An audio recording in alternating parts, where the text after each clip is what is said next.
Good morning, students. We are back with a new chapter, that is triangles of your class 9th, right? You have studied triangles from since your junior classes, right? You have studied congruency in your junior classes as well.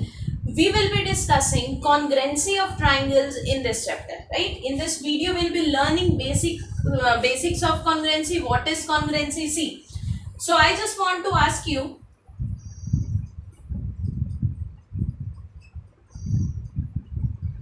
what is the meaning of this basic word congruent? Congruent का क्या मतलब है? Congruency of triangles पढ़ने से पहले ये जरूर पता होना चाहिए कि what does this word congruent means? Congruent means same size, same shape and same shape, right? जो भी ऐसे फिगर्स, कोई भी फिगर्स हो जिनका सेम साइज हो, जो सेम शेप हो, यानी कि जो बिल्कुल एक दूसरे के इक्वल हो, या फिर मैं अगर दूसरे टर्म्स में बोलूं जो बिल्कुल एक दूसरे को ओवरलैप कर दे, यानी कि for example I take an A4 size sheet. If I take an A4 size sheet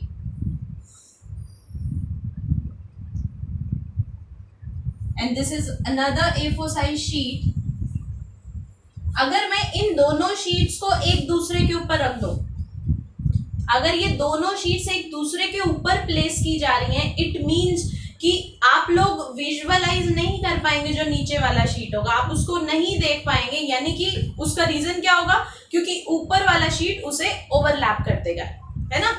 तो अगर कोई दो फिगर्स एक दूसरे को ओवरलैप कर दे, बिल्कुल सेम शेप हो, बिल्कुल सेम साइज हो, तो वो होती हैं कॉन्ग्रुएंट फिगर्स. अच्छा, कॉन्ग्रुएंट सर्कल्स क्या होंगे? कॉन्ग्रुएंट सर्कल, दो सर्कल एक दूसरे को ओवरलैप कब करेंगे? When they have equal radius. यानी कि अगर दो सर्कल्स का रेडियस इक्वल है तो वो कौन से सर्कल हो जाएंगे? Congruent circle. अभी हम पढ़ेंगे कॉन्ग्रुएंट ट्रायंगल्स के बारे में. सो एक छोटा सा example,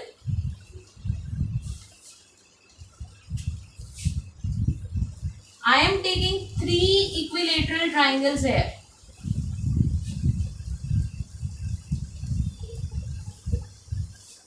I have taken 3 equilateral triangles. तीनों के तीनों equilateral हैं, यानी कि ये साइड्स इक्वल, बट ये है 2 यूनिट्स ईच. ठीक है, ये तीनों साइड्स इक्वल, 3 यूनिट्स ईच. ये तीनों साइड्स भी इक्वल है and it measures 3 units each. अब देखो, जो पहली दो फिगर्स हैं उनकी साइड्स इक्वल है, और क्योंकि इक्विलेटरल है तो एंगल्स भी क्या होंगे? इक्वल ही होंगे, है ना. क्यों? क्योंकि each angle of equilateral triangle is 60 degree. यही होता है. सिमिलरली यहाँ भी each angle will be 60 degree. मगर फर्स्ट टू फिगर्स, क्योंकि उनकी लेंथ, ट्रायंगल्स की लेंथ भी सेम है, तो ये दो फिगर्स एक दूसरे को ओवरलैप कर सकती हैं, राइट. तो ये दोनों जो फिगर्स होंगी, these will be congruent figures और these will be congruent triangles. अब अगर मैं सेकंड और थर्ड की बात करूं, ये दोनों के दोनों ट्रायंगल्स इक्विलेटरल तो हैं, है ना, सिमिलर दिख रहे हैं एक दूसरे से, इक्विलेटरल है, इक्वी एंगुलर है, एंगल सेम है, बट साइज इक्वल नहीं है, एक दूसरे को ओवरलैप नहीं कर सकते. अगर आप इस ट्रायंगल को इसके ऊपर रखेंगे, समवट पीछे वाले ट्रायंगल का कुछ portion you can easily view, right. तो ऐसे ट्रायंगल जो इक्वी एंगुलर हो, तो हम उन्हें बोलते हैं सिमिलर ट्रायंगल्स. और इन सिमिलर ट्रायंगल्स का concept you will be studying in your 10th class. So अभी हमें क्या फोकस करना है? congruent triangles. Okay, so there are some basic rules of finding the congruency of triangles. We'll be studying those rules in this video.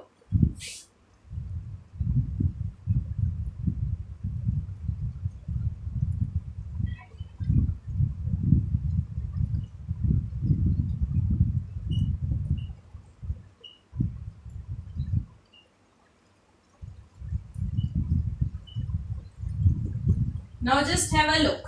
I have written 5 rules of congruency. ठीक है, मैं दो triangles consider करूंगी and you have to जज. एक question I am going to do and then you have to जज इसमें कौन सा रूल अप्लाई हो सकता है, right? I have taken two triangles,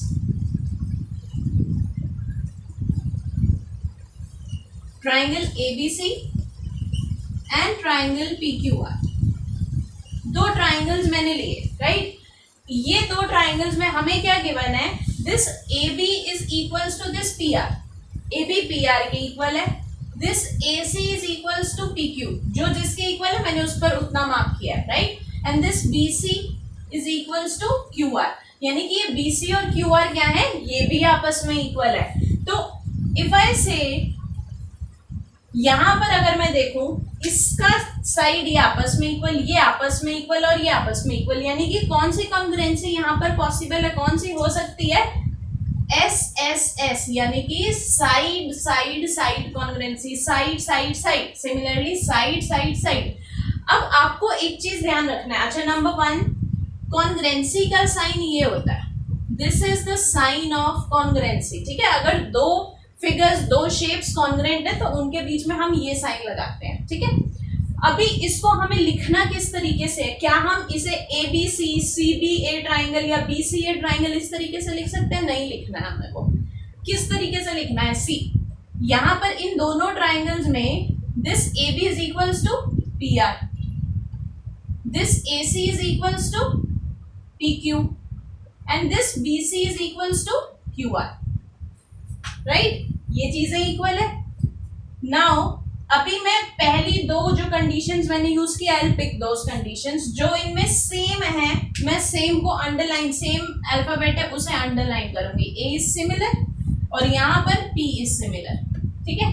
अब देखो यहाँ पे इस तरीके से लिखेंगे that this A corresponds to P, जो अंडरलाइंड है ना, A और P में रिलेशन है।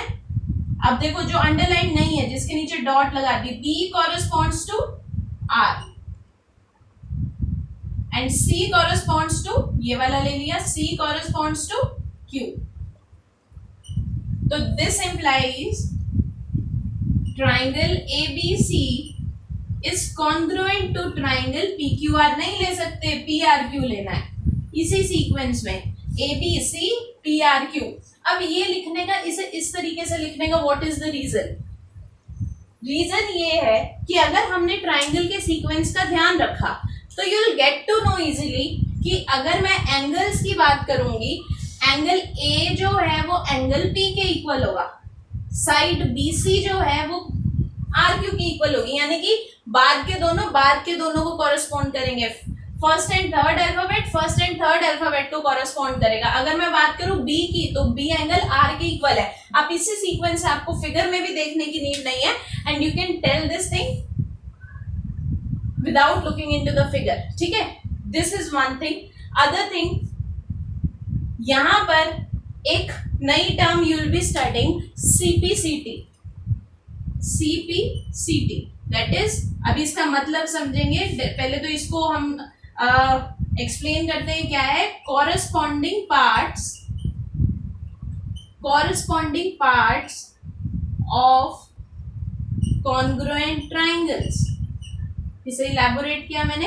Corresponding parts of congruent triangles, CPCT means corresponding parts of congruent triangles. इसका मतलब क्या है? अभी हमें तीन कंडीशन, तीन साइड्स इक्वल गिवन है। एंगल्स के बारे में उन्होंने बात नहीं की है, मगर अगर दो ट्राइंगल्स इक्वल हो जाएं, वो दो ट्राइंगल्स इक्वल होने का ये मतलब है कि उसके सभी एंगल्स एक दूसरे से इक्वल है, यानी कि ये इसके इक्वल है, ये इसके इक्वल है, इस तरीके से एंगल्स इक्वल है। मगर वो चीज मेंशन नहीं है, और जब तक चीजें मेंशन नहीं है तो हमें यूज करने के लिए उसका कुछ रीजन भी डिफाइन करना पड़ेगा, राइट? अभी अगर ये दो ट्राइंगल्स कॉन्ग्रुएंट हो गए तो I can say that this angle A, जिसे मैंने सर्कल किया, is equals to angle P। क्यों? By CPCT। तो रीजन विल हैव कि वो इक्वल क्यों है, बाय CPCT। तो ये एक रीजन है कि अगर कॉन्ग्रुएंट ट्राइंगल्स होते हैं तो उनके कॉरेस्पॉन्डिंग पार्ट्स भी इक्वल होंगे, साइड्स इक्वल हो जाएंगे, एंगल्स इक्वल हो जाएंगे, राइट? ओके, चलो next figure you have to जज। करने का तरीका बताया, जब हम क्वेश्चंस करेंगे तो भी हम लोग उसे प्रॉपर तरीके से करेंगे। अभी हम लोग सिर्फ बेसिक शेप सीखते हैं, right?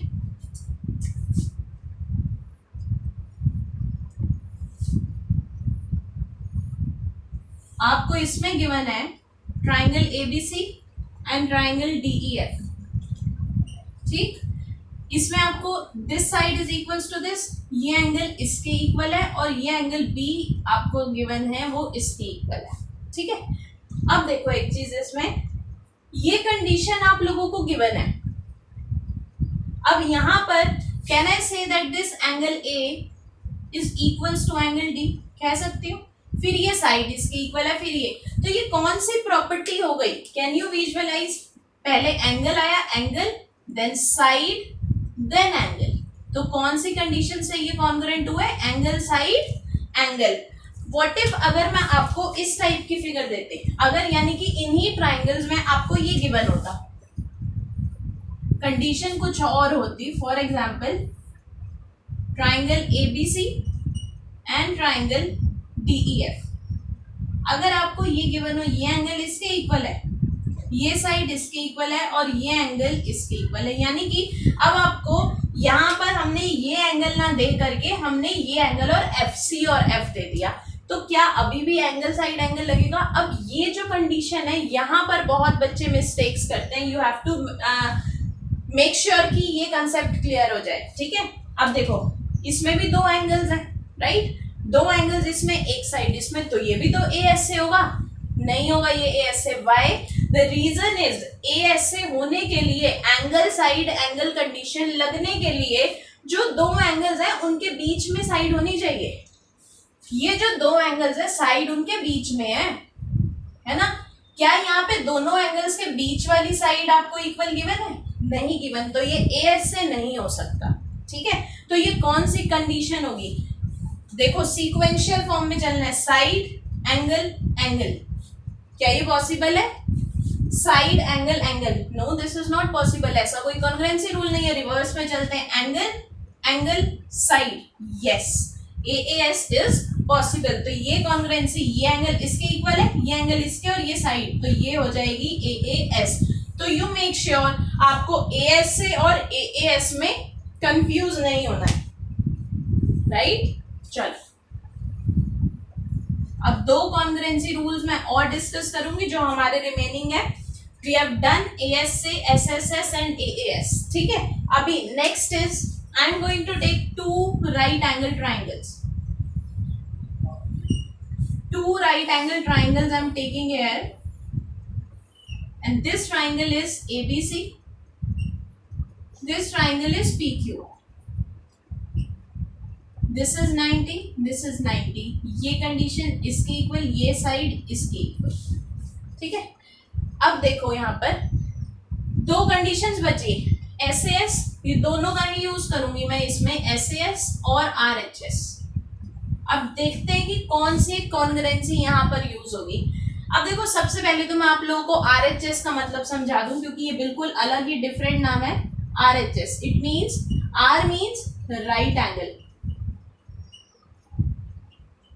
This H means hypotenuse, and this S means one pair of any one pair of side, ठीक है। R H S right angle, hypotenuse and then side, ठीक है। तो अब यहाँ पर देखो राइट एंगल जहां पर 90 डिग्री आए, एक बार तो सोचना है क्या इसमें आरएचएस लग रहा है, ये सबसे पहले वही देखना है। Right angle, yes it has a right angle. Hypotenuse, क्या इसमें दोनों ट्राइंगल्स के हाइपोटेन्यूज इक्वल है, क्या ये साइड और ये साइड आपस में इक्वल है, नो, तो आरएचएस यूज नहीं होगा इसमें, हाइपोटेन्यूज क्योंकि इक्वल नहीं है, राइट। तो इसमें कौन सा कंडीशन यूज होगा, अब देखो अब इसी का ही सीक्वेंशियल ऑर्डर में चलते हैं। पहले कंडीशन है साइड, ये साइड के इक्वल है ना, देन दिस एंगल, ये भी इसके इक्वल है क्योंकि दीज आर 90 ईच। फिर मैं इन दोनों साइड्स की बात कर रही हूँ, देन अगेन साइड, तो कौन सी कंडीशन लग गई यहाँ पर, S A S, side angle side. What if अगर इन्हीं ट्राइंगल्स में आपको ये कंडीशन गिवन होती,